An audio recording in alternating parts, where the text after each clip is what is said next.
ಕರ್ನಾಟಕದಲ್ಲಿರುವಂತಹ ಎಲ್ಲ ಮಲಯಾಳಿ ವೋಟರ್ಸ್ಗೂ ಕೂಡ ನಾನು ಪ್ರಾರ್ಥನೆಯನ್ನು ಸಲ್ಲಿಸ್ತಾ ಇದ್ದೀನಿ. ಅತ್ಯಂತ ಮಹತ್ವದ ಚುನಾವಣೆ ಕೇರಳದಲ್ಲಿ ನಡೀತಾ ಇದೆ. ಕೇರಳದ ಅಭಿವೃದ್ಧಿ ಸಲುವಾಗಿ, ಕೇರಳದ ಉಳಿವಿನ ಸಲುವಾಗಿ, ಕೇರಳದ ಸುರಕ್ಷತೆಯ ಸಲುವಾಗಿ ನಡೀತಾ ಇರುವಂತಹ ಒಂದು ಚುನಾವಣೆ. ಕಳೆದ 78 ವರ್ಷಗಳಿಂದ UDF ಇಲ್ಲ LDF, LDF ಇಲ್ಲ UDF ಇದೇ ಅಲ್ಲಿ ನಡೆದಿತ್ತು. ಅಭಿವೃದ್ಧಿ ಆಗಿಲ್ಲ. ಬಹಳ ದೊಡ್ಡ ಪ್ರಮಾಣದ ವಿದ್ಯಾರ್ಥಿನಿಯರು ಓದಬೇಕು ಅಂದ್ರೆ ಬೇರೆ ರಾಜ್ಯಕ್ಕೆ ಹೋಗ್ತಾರೆ. ಬಹಳ ದೊಡ್ಡ ಪ್ರಮಾಣದ ಯುವಕರು ಯುವತಿಯರು ಉದ್ಯೋಗ ಬೇಕು ಅಂದ್ರೆ ಬೇರೆ ರಾಜ್ಯಕ್ಕೆ ಹೋಗ್ತಾರೆ, ಬೇರೆ ದೇಶಕ್ಕೆ ಹೋಗ್ತಾರೆ. ಯಾವುದೇ ಇಂಡಸ್ಟ್ರಿಗಳು, ಯಾವುದೇ ದೊಡ್ಡ ಕಂಪನಿಗಳು ಕೇರಳಕ್ಕೆ ಬರುವುದಿಲ್ಲ. ಇದಕ್ಕೆಲ್ಲ ಕಾರಣ ಕಳೆದ 78 ವರ್ಷಗಳಿಂದ ಆಡಳಿತ ನಡೆಸಿರುವಂತ UDF ಮತ್ತು LDF. ನರೇಂದ್ರ ಮೋದಿ ಅವರು ಕೊಟ್ಟಂತ ಹಣವನ್ನ ಸದುಪಯೋಗ ಮಾಡುವುದನ್ನು ಕೂಡ ಕೇರಳ ಸರ್ಕಾರ ಮಾಡ್ತಾ ಇಲ್ಲ. ಕೇರಳದ ವಿಧಾನಸಭೆಯಲ್ಲಿ ಧ್ವನಿ ಎತ್ತುವವರು ಬೇಕಾಗಿದೆ.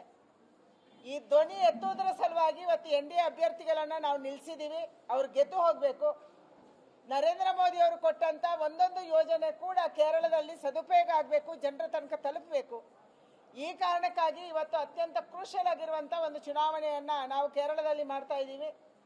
ನಾನು ಕರ್ನಾಟಕದಲ್ಲಿರುವಂತ ಎಲ್ಲ ಕೇರಳದ ವಿದ್ಯಾರ್ಥಿನಿಯರಿಗೆ ಮತ್ತು ಯಾರು ಉದ್ಯೋಗವನ್ನ ಬಿಸ್ನೆಸ್ ಅನ್ನ ಮಾಡ್ಕೊಂಡು ಇಲ್ಲಿದ್ದಾರೆ ಅವರಿಗೆ ವಿನಂತಿ ಮಾಡುವಂಥದ್ದು, ದಯಮಾಡಿ ಕೇರಳಕ್ಕೆ ಹೋಗಿ ಕೇರಳದ ನಿಮ್ಮ ಬಂಧುಗಳಿಗೆ ಹೇಳಿ, ನಿಮ್ಮ ಫ್ರೆಂಡ್ಸ್ಗೆ ಹೇಳಿ, ಯಾರು ಮತದಾರರಿದ್ದಾರೆ ಮತದಾರರು ಕೇರಳಕ್ಕೆ ತಲುಪಬೇಕು ಮತ್ತು ಮತವನ್ನ ಹಾಕಬೇಕು ಅನ್ನುವಂಥ ವಿನಂತಿಯನ್ನು ಮಾಡೋದಕ್ಕೆ ನಾವು ಇವತ್ತು ಸಭೆಯನ್ನು ಕರೆದಿದ್ವಿ. ಸಭೆ ಅತ್ಯಂತ ಯಶಸ್ವಿಯಾಗಿ ನಡೆದಿದೆ. ಹಲವಾರು ಜನ, ಸ್ಪೆಷಲಿ ಕ್ರೈಸ್ತ ಬಂಧುಗಳು, ಕ್ರೈಸ್ತ ಬಿಸ್ನೆಸ್ ಮ್ಯಾನ್ಗಳು, ನಮ್ಮೆಲ್ಲ ಬೇರೆ ಬೇರೆ ಸಂಘಟನೆಯವರು, ಮಲಯಾಳಿಯಲ್ಲಿ ಬೇರೆ ಬೇರೆ ರೀತಿಯ ಸಂಘಟನೆಗಳು, ಜಾತಿಯ ಸಂಘಟನೆಗಳು, ಅಯ್ಯಪ್ಪ ಸ್ವಾಮಿ ಸಂಘಟನೆಗಳು, ನಾರಾಯಣ ಗುರು ಸಂಘಟನೆ, NSS, BDJS ಎಲ್ಲರೂ ಕೂಡ ಬೆಂಗಳೂರಲ್ಲಿದ್ದಾರೆ. ಅವರು ಬಂದಿದ್ದಾರೆ. ಅವರೆಲ್ಲರೂ ಕೂಡ ನಾವು ಕೇರಳಕ್ಕೆ ಹೋಗ್ತೀವಿ, ಕೆಲಸ ಮಾಡ್ತೀವಿ, ಚುನಾವಣೆ ಪ್ರಚಾರ ಮಾಡ್ತೀವಿ, ಹಾಗೇನೆ ಮತವನ್ನು ಹಾಕ್ತೀವಿ ಅನ್ನುವಂಥ ವಿಚಾರವನ್ನು ತಿಳಿಸಿದ್ದಾರೆ. ಅದಕ್ಕಾಗಿ ಬಹಳ ಖುಷಿಯಾಗಿದೆ. ಕೇರಳದ ಚುನಾವಣೆಯಲ್ಲಿ NDA ಯಶಸ್ವಿ ಆಗತ್ತೆ ಅನ್ನುವಂಥ ವಿಶ್ವಾಸ ನಮ್ಮೆಲ್ಲರಿಗೂ ಇದೆ. ಕರ್ನಾಟಕದಲ್ಲಿರುವಂತಹ ಎಲ್ಲ ಮಲಯಾಳಿ ವೋಟರ್ಸ್ಗೂ ಕೂಡ ನಾನು ಪ್ರಾರ್ಥನೆಯನ್ನು ಸಲ್ಲಿಸ್ತಾ ಇದ್ದೀನಿ.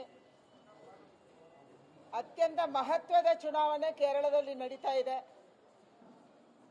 ಕೇರಳದ ಅಭಿವೃದ್ಧಿ ಸಲುವಾಗಿ, ಕೇರಳದ ಉಳಿವಿನ ಸಲುವಾಗಿ, ಕೇರಳದ ಸುರಕ್ಷತೆಯ ಸಲುವಾಗಿ ನಡೀತಾ ಇರುವಂತಹ ಒಂದು ಚುನಾವಣೆ.